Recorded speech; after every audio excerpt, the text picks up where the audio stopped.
نو د قیامت په ورځ باندې ولې به سپاره ځي الله ته. زه هم لږ په دې خبره پوه کړم. انسان الله سپور پیدا کړی که نه؟ انسان د څه شي نه پیدا ده استادانو؟ د نطفې نه پیدا ده. غږېږه، د نطفې نه پیدا ده. نطفه د انسان په شا کې سپاره ده او د مور په خېټه کې دا سپاره نه ګرځي. دا نطفه کته پورته ګرځو ځان سره که نه؟ بیا چې کله ماشوم پیدا سي د دې غېږه کې دا سپور وي. بیا چې لږ غټ سي بیا د پلار په غېږه کې په شا باندې په ولې سپور وي. کله چې بیا بالغ کړی شي نو بیا موټر پلار ورته واخلي که نه؟ حیوانات خو شته، خرم شته، اوښان دا الله سپرلۍ دپاره پیدا کړي، په دې سپور ګرځېدلی. بیا چې مړ شي بیا 4 کسان بیا په سپور ګرځي. نو الله ورته وایي چې دا متقیان خلک دنیا کې ټول عمر په موټر کې تېر کړی، اوس پیادل خوند نه کوي، رایه ولئ هله ګاډي ورته راولئ. هغه اعمال چې تاسو کړي دنیا کې هغه نه به ګاډي جوړ شي او بیا به تسپرېږي. او علام وایي یوم نحشر المتقین الی الرحمن وفدا. او که بد اعمال دې کړي وي په خدای قسم ده په دومره بد شکل کې به یو شخص د تراسي چې د کتو به نه وي، بدبویه به وي، بدن نه به اور بادېږي. بیا به ورته ته ما نه لرې سه، ته څوک یې چې دومره بد شکل خدای درکړی؟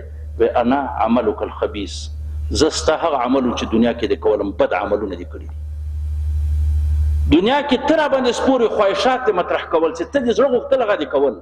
اوس به زه در باندې سپرېږم او حشر میدان ته به دا نو دروغ نه ده. یو ورځ به داسې راځي چې دا موټر څه دي، زه داسې موټر کې موږ دلته ګرځو، که بد اعمال هم وکړو د موټر غونته به دا خلک راباندې سپارئ او د اعمال به راباندې سپارئ. ډېره سخته ورځ را روانه ده. الله دې په موږ تاسو رحم کرم وکړي. یوم ینظر المرء، یاره که الله رحم ونه کړي مدیر صاحب کار خراب ده، لکه کار خراب ده. ادي وجه نه رسول الله وایي که نه؟ وایي موږ ادي ورته ویلې عایشې وایي دا الله وایي چې حسابا یسیره وروسته راځي په همدې سپاره کې. دا حساب یسیر اسانه څه شی ده؟ عایشې ته وایي عایشې که الله داسې درته ویلې که نه چې ولې که دې خبره کړو ولې راغله که نه؟ من نقش فقد عذب، چې چا سره یې ورې داسې خبره راغله چې ولې دې دا کار کړی، بس بیا عذاب. او دومره اعمال موږ لرو چې ورې الله راته چې ولې خپله سوچ پرې وکړئ. دونه اعمال موږ کړي دي یو ورې به الله راته چې ولې بیا څنګه کوئ؟ نه بیا خلاصېږي سړی. که یو طریقه درته معلومې ما ته وښیه.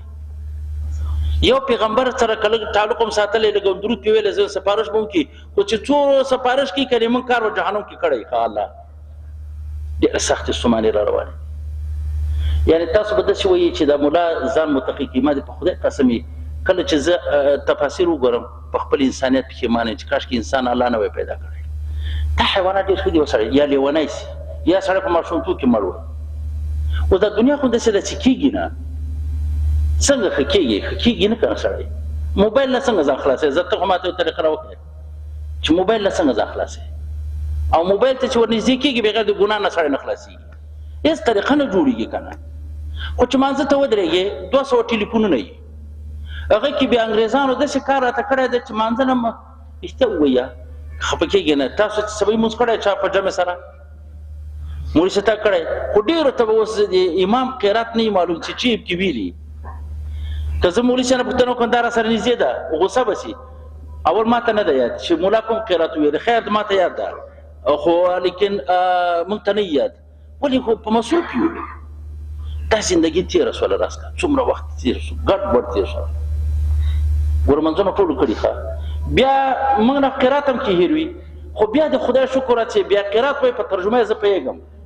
خو داسې خلک موږ لرو چې په قرات باندې هم نه پوهېږي، اوري هم نه چې دا الله چی وایي، دا مخکې چی وایي. او ستونزې ولا لکه سته ده. الله دې په موږ تاسو رحم وکړي.